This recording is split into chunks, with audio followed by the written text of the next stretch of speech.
back to another edition of Higher Education Today. I'm your host, Stephen Roy Goodman. I'm here at the College of Charleston, where we're going to be speaking about rising sea levels in universities.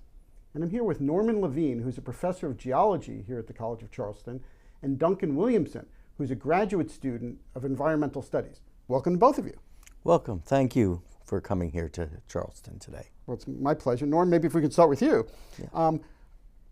We hear all about rising sea levels, and how do we talk about rising sea levels in a way that gives information to the public but doesn't make everybody panic?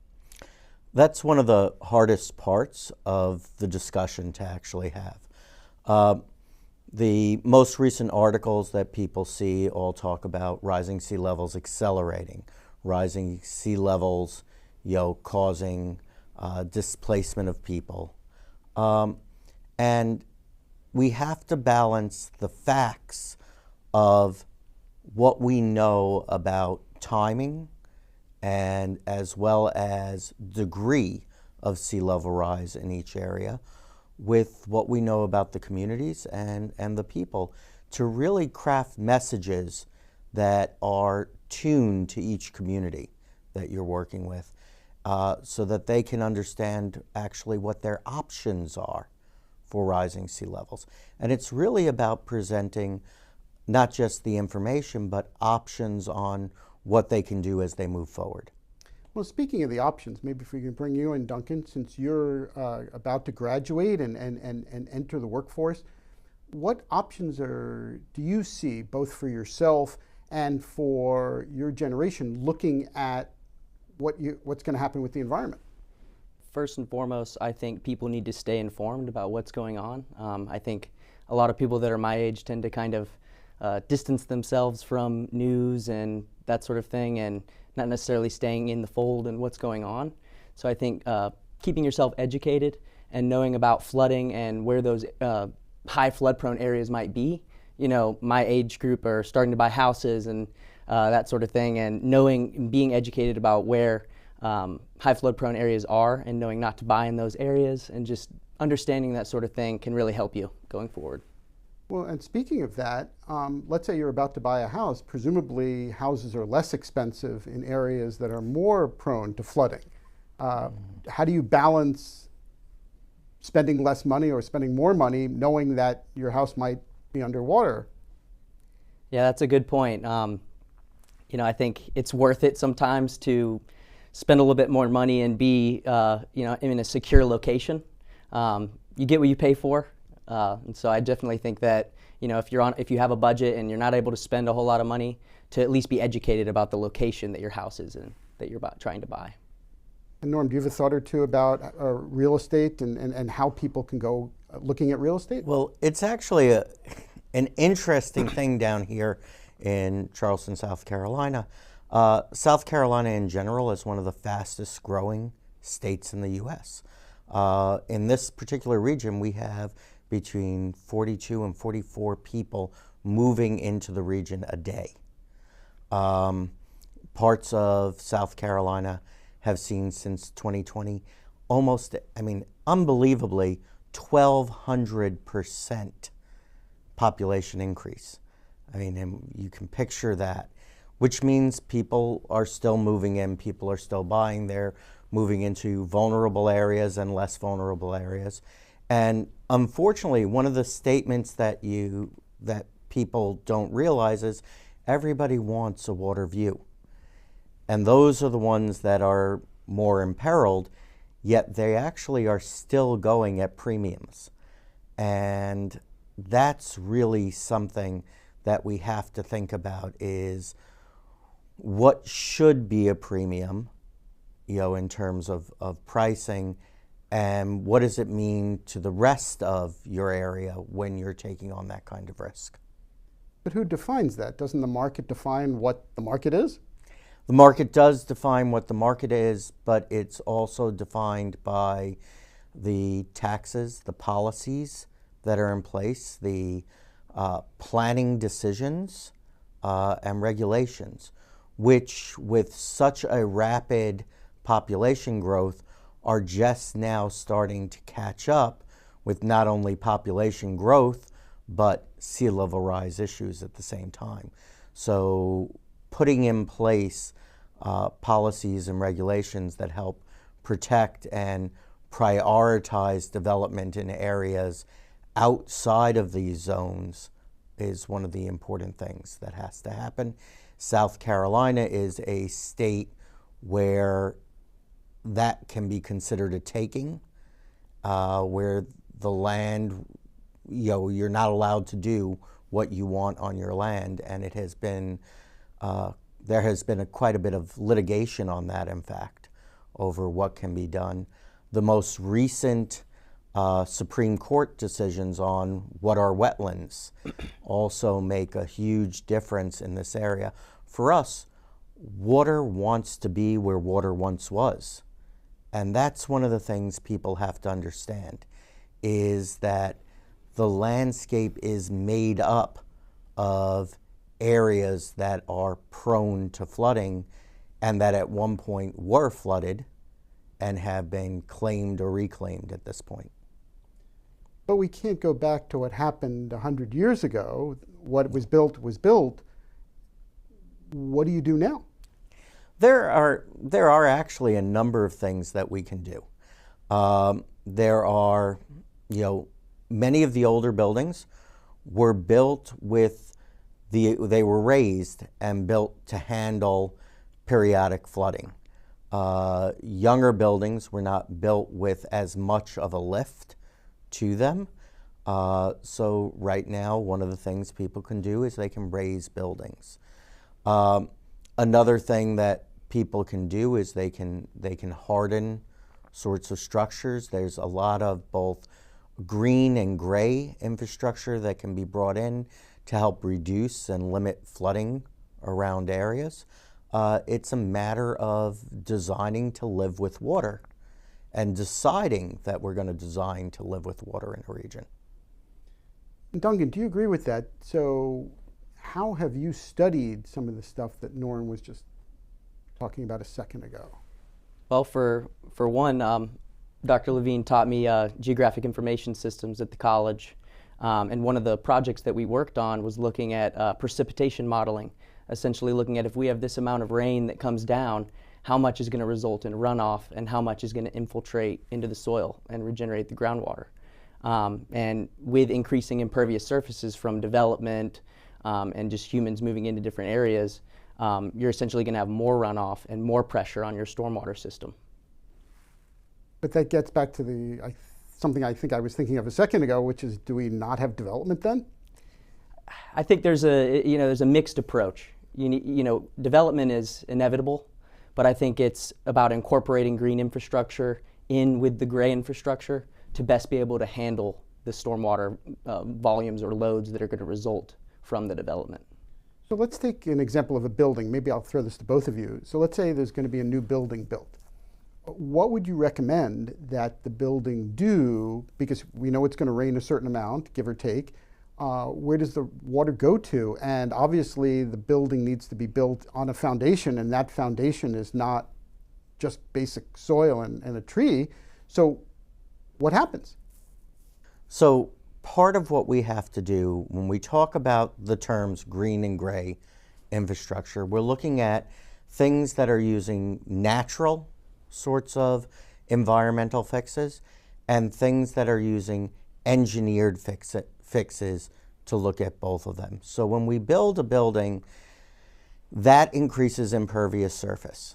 Okay, so what can we do to make sure? One of the things that we have to do is we have to have places for that runoff water to be held or stored in a short-term sort of sense so that it doesn't overwhelm the system.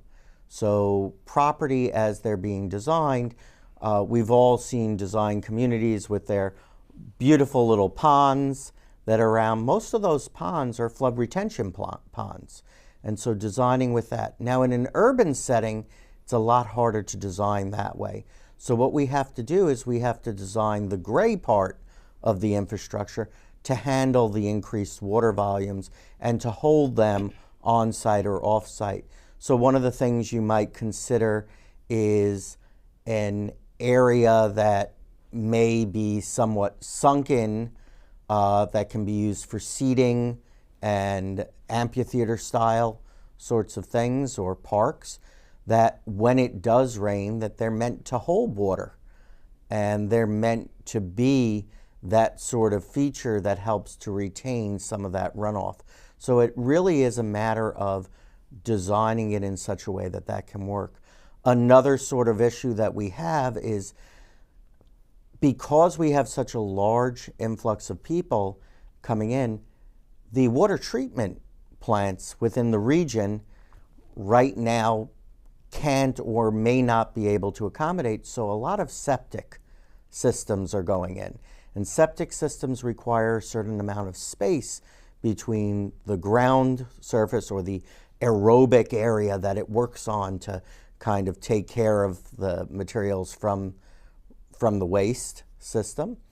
And we're looking at, well, how do we design these in an area where not only sea level is rising, but groundwater levels are rising as well.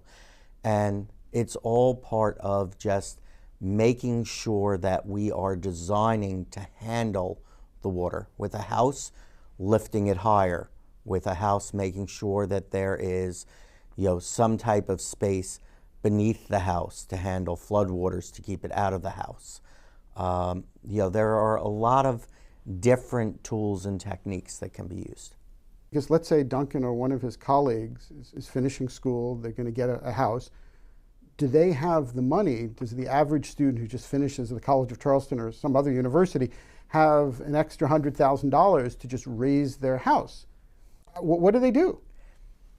So within Charleston itself, we've prepared an analysis, basically what we refer to as the Dutch dialogues that was down here, and we looked at how the landscape will change, understanding that in the Charleston region, 1/3 of the homes sit with a base elevation. Their land is at 10 feet or below.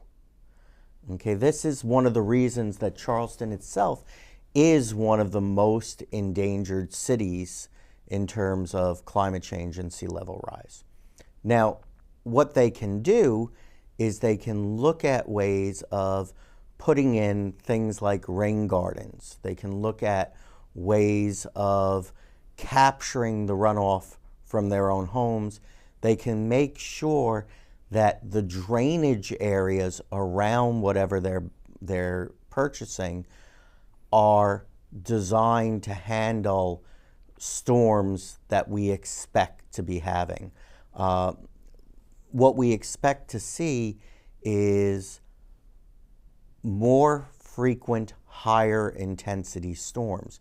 It's those higher intensity storms in this area that cause one major part of the flooding. The second part in this region is tidal flooding, which is sea level rise. Now, when sea level is up and rainfall is happening, we have gravity drains for most of our stormwater.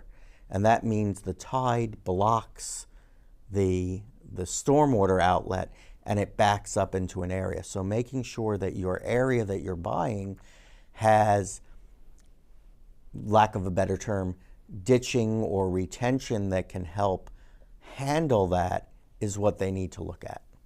So let's say, because a lot of students rent property, right? They don't own the property. They don't even have the ability to do the stuff that Norm was just suggesting is that going to go. So what can you do in a rental property to protect yourself and the property within that rental property? Well, obviously, being a renter, you're not really entitled to make modifications to the property without consent from the landowner. But I think if you live in a property and you're noticing flooding and you're starting to get concerned, you should speak directly to the landowner and try to get them to maybe make the necessary modifications that Norm mentioned to better protect your home and your belongings that are inside of this rental property. And not to put you on the spot, but you are in a different generation than Norm and I are in. And so is this a conversation that you and your colleagues are having regularly? Is this a matter of great concern or somewhat concern? I'd say definitely, yes. A few years back, I lived at a different property than I do now, and it was a frequent flooding property, constantly having floodwaters up to my doorstep.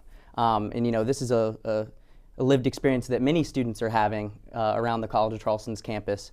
And a lot of the affordable housing tends to be in the lower lying areas, and that's just goes back to what we were talking about previously. But yes, we definitely have lots of conversations and try to coordinate with each other to best find properties that are outside of these flood zones.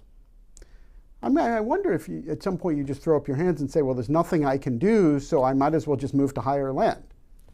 And that's exactly what I did, actually. I just recently am renting from a new property up on higher ground, right near the interstate. So much higher in elevation, and I see the waters rolling right down my street.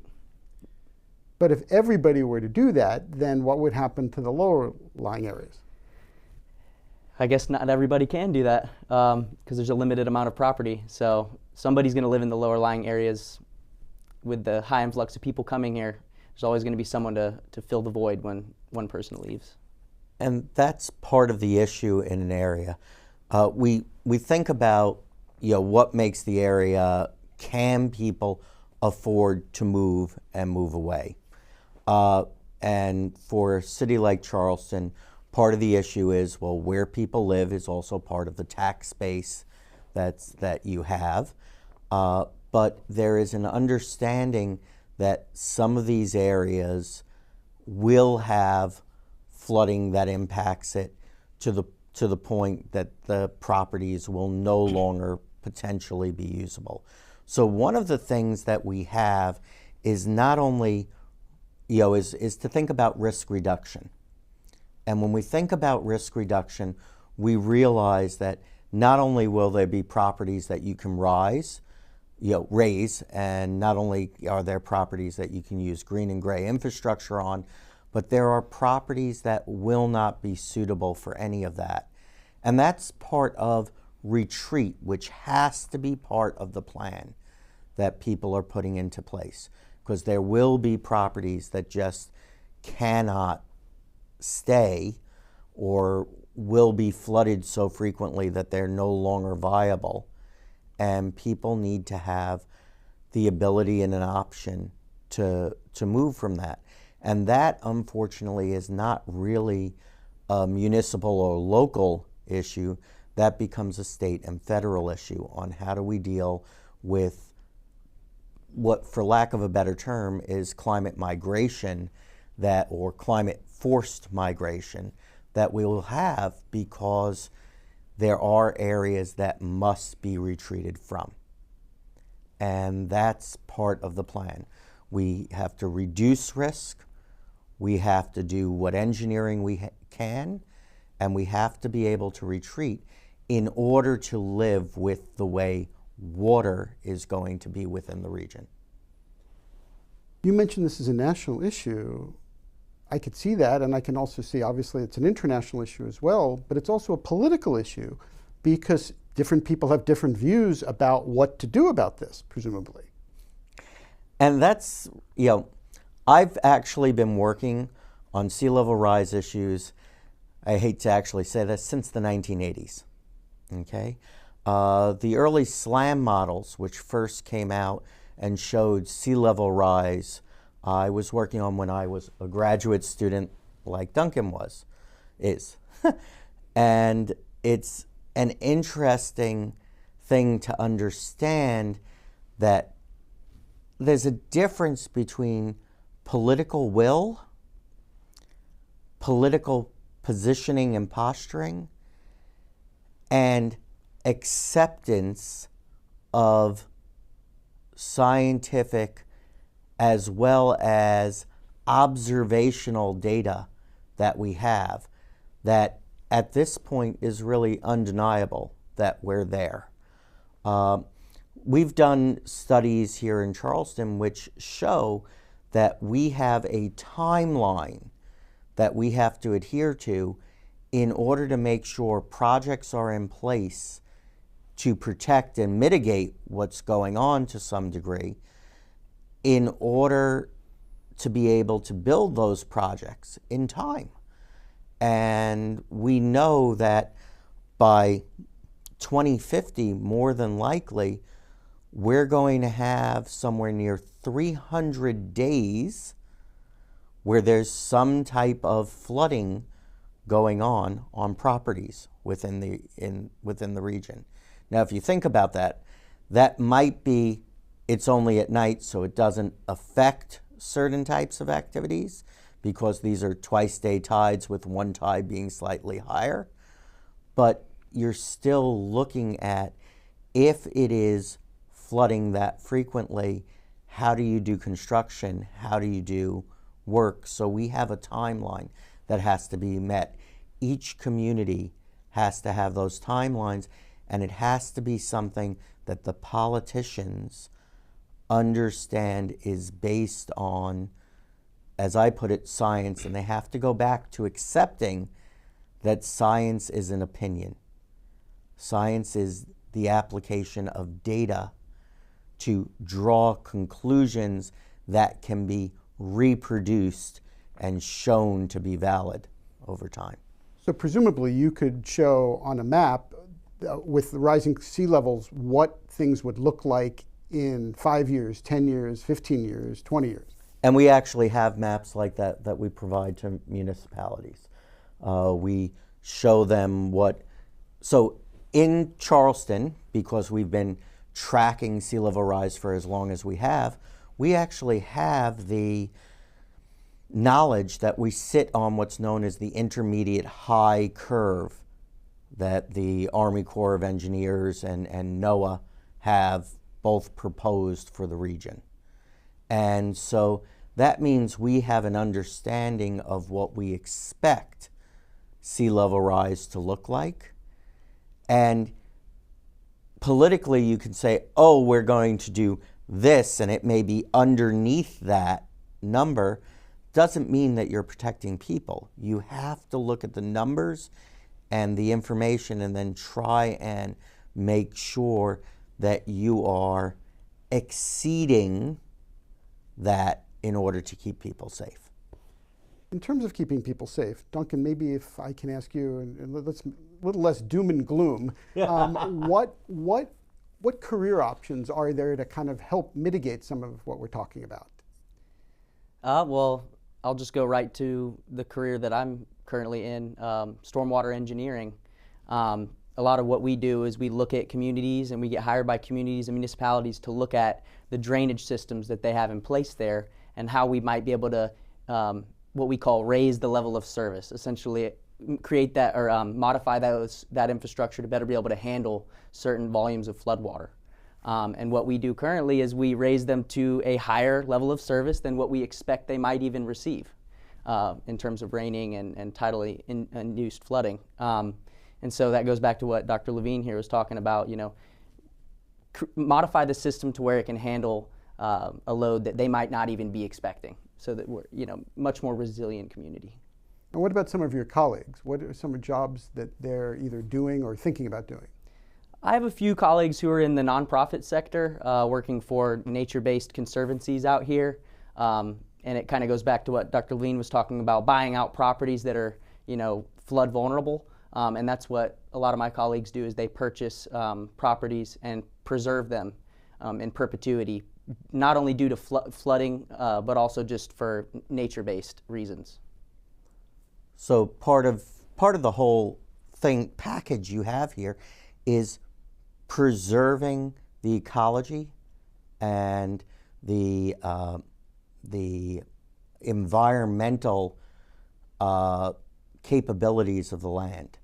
And when you look at that, we have students that have come out like Duncan that go into the corporate side and the stormwater management. We have a large number of students that go straight into municipalities, county, and statewide agency work, working in these issues. We have a number of students that are at federal agencies, both NOAA and FEMA, looking at how to better preserve the regions. And we, of course, have students that are on the not-for-profit side of things, looking how do we combine those predominantly nature-based issues into it. And we work together with these students even after they graduate to help supply information to provide students who are currently in the program to help work on additional projects that each of these different types of groups are working on. So in fact, one of the things that Duncan was working on was for Beaufort County, looking at how do we understand septic systems and their susceptibility to rising groundwater levels. Another project that Duncan was working on was looking at how do we create a water monitoring portal that actually gives the water quality information so it can be spread across the state. I have a student who's been working on looking at how do we understand the loadings of, and I hate to bring this topic up, fecal coliform in our waters, or preserve the nature of our waters with rising water levels as well as increased flooding.